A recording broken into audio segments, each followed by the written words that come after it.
Ndayisaba Dismas ndi umuyobozi w'ishyirahamwe kandi ishyirahamwe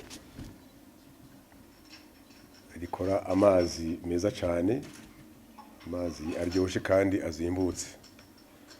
Dukorera mu Rubirizi kwibarabara rija ku Muzinda RN9, ariko nkuko ubutanzi ijambo bivuze twatoye kino kibanza kugira ngo twese kibare cyo duhuriramwo duheze tuyage. Turafise rero intumbero y'uno mwanya mwiza twabatumiriyeko, nkuko bamwe n'abandi mwabikurikiranye. Ishyirahamwe kandi ryaraherekeje nyongera yarashigikira ibikorwa by'ishyirahamwe Ingomag yari yatunganije byo guhiganishwa abigeme mu ntumbero yo kubacaguramwe umwe twita uw'akarorero, ari navyo byahavuye biba. Twebwe rero tukaba twarakoranye na Ingomag mu kiringo cyose iryo higanwa ryari ko rirategurwa, ryari ko kandi ryongera rikorwa. Turagendana naryo, turakorana ibikorwa byose byari bikenewe gushika ku munsi wa nyuma aho hacagurwa umwigeme wa mbere Miss Burundi 2025. Uyu munsi rero kwishira hamwe kandi nk'ababaye hagufi tukaba twari twipfuje gufata kano kanya kugira ngo ubwa mbere tumukeze ndetse tunamushikirize natwe akaganuke kajanye n'umwete n'ibikorwa yerekanye, kandi twongereye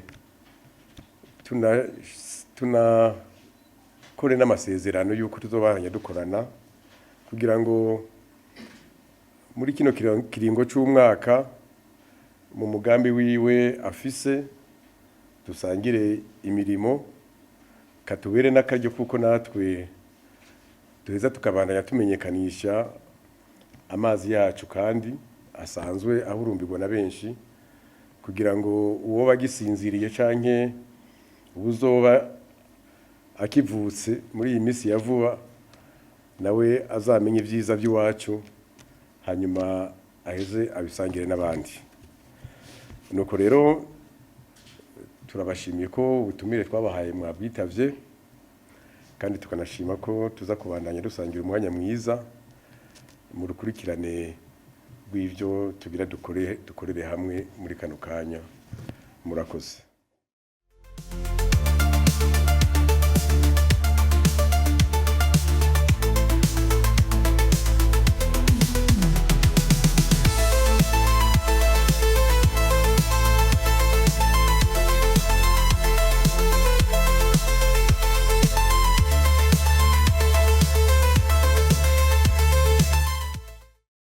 Nabagomba tubwire na yiyumva nyuma yo gusinya amasezerano n'ishyirahamwe rya mbere risanzwe ridandaza amazi mu Burundi. Kandi amazina yanje ni Kaneza Kelly la Gloire, nkaba ndi Miss Burundi 2025.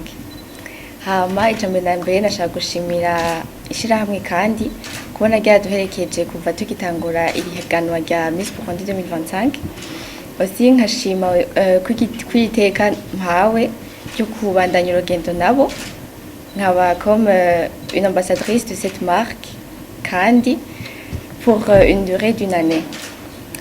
Ndabashimiye encore une fois kuri confiance bampaye et aussi yuko ndabemereye kurepresenta aya mazi avec fierté, engagement et respect. Ego.